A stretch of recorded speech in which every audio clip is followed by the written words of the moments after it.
what's going on with y'all? It's your boy NeohXO bringing y'all another Boruto chapter review. Hopping straight into the chapter.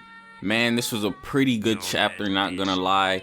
We got a pretty good color page, and it ain't even pretty good, it's really good. Like, they just been going off with these cover page, and these Boruto chapters in general just been going off, no cap. The chapter starts off with Isshiki and Boruto having a bit of dialogue about why Isshiki is not going to kill Boruto. Now, in this chapter, we find out more on the fruit of the divine tree, and we get to see why Isshiki does not want to kill Boruto, as well as we indirectly get the knowledge of why Kaguya betrayed Isshiki. Now, I'm assuming that most of you read the chapter, so I'm gonna just come and say it straight up.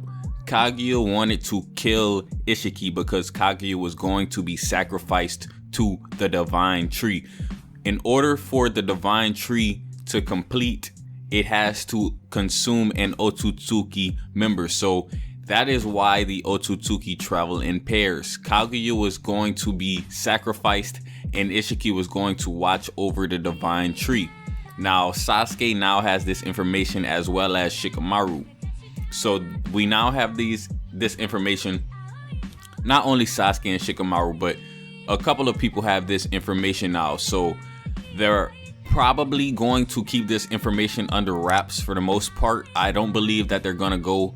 But then again, I'm gonna just say it like this. They might have a possibility of notifying the other neighboring villages of this, because this is some very important information. So it's pretty good that we got this information. But the thing is, Amato is kind of acting really suspicious, and even Kawaki calls him out. He's like, Amato, why are you acting so suspicious? Now, the thing is, we don't know if Amato is trying to be a traitor to the Leaf Village, or if he's trying to betray the Leaf Village, or if he's trying to betray Isshiki. In my opinion, he already betrayed Isshiki, but he's acting really suspect. Kawaki even suspected him at one point. But the thing is, Amato pulled a Uno reverse card on Kawaki, and he says, it seems like you're just upset because you lost your karma. And then, like, I thought that was a pretty cool, back and forth. I really like whenever manga characters go back and forth. Anyways, Boruto threatens to kill himself because then the divine tree would not be able to be completed, or Isshiki would be the one to have to sacrifice himself. And the reason Boruto is a better sacrifice is because Boruto has more life force, and Isshiki is kind of more on the dying side of things, you know what I mean? So Boruto threatens to kill himself on some suicide type stuff, and Isshiki was not having it. Isshiki pulled up really, really quick, and we see Isshiki pretty much hurting Boruto. He basically kicked Sasuke's head into the ground. I was like, man, my boy Sasuke just got his head kicked into the ground. And then we basically see Isshiki like just hurting Boruto. Like, he just bent this man's arm backwards. He says, like, I'm not gonna kill you, but that don't mean I can't hurt you. And like, he putting the hurt on Boruto. He kicked Sasuke head into the ground. He got Naruto losing his senses. It's crazy, man. Things really going down in this chapter. So basically, Naruto it cuts over to Naruto, okay? And we know that there's these big black cubes, and it's like these cubes have properties apparently that are affecting Naruto's chakra detecting senses.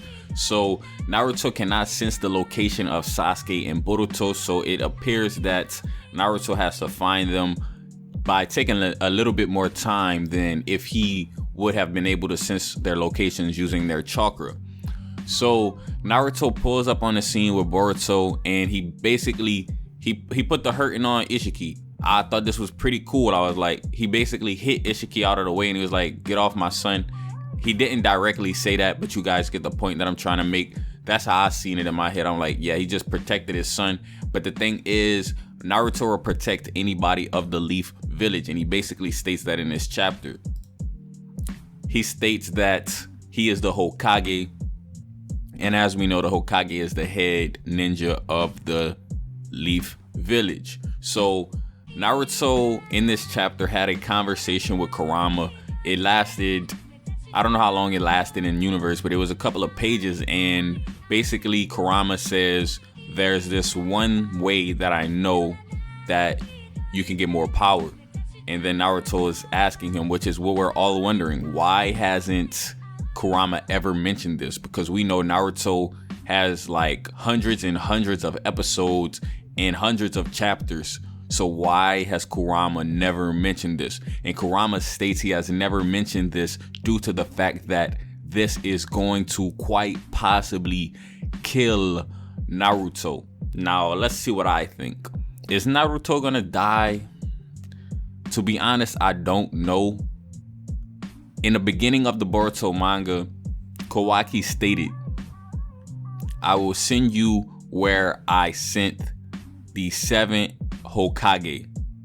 So just keep that in mind while you're reading these chapters and while you're analyzing them. So Naruto basically is all in. He's like, all right, I want to go through with this. And that's whenever Naruto, after he put the hurting on Isshiki, he basically, Kurama clapped his hands together, and we get to see the next scene, Naruto transforming into this form. Now, I do believe this is going to be the most powerful form we have ever seen of Naruto. He is on some god level type stuff.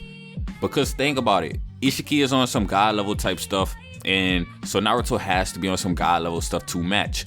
Now, we don't have much information on this form that Naruto went into, but we can speculate. Now, I'm speculating that this is going to be a god level form. 2 gods, all right? Isshiki and Naruto in this form, that's 2 gods. Like, come on, bro. Like, that's the only way Naruto is going to be able to defeat Isshiki. Now, I actually do want to see Naruto defeat Isshiki. And then we got Sasuke on the side. He kind of looking like, that's Naruto? Yeah, that's Naruto, fam. Like, you need another power-up. Sasuke needs another power-up. And I am a big Sasuke fanboy. Sasuke needs another power-up. Will Sasuke possibly get the Rinnegan in the future? Or a double Rinnegan? I don't know.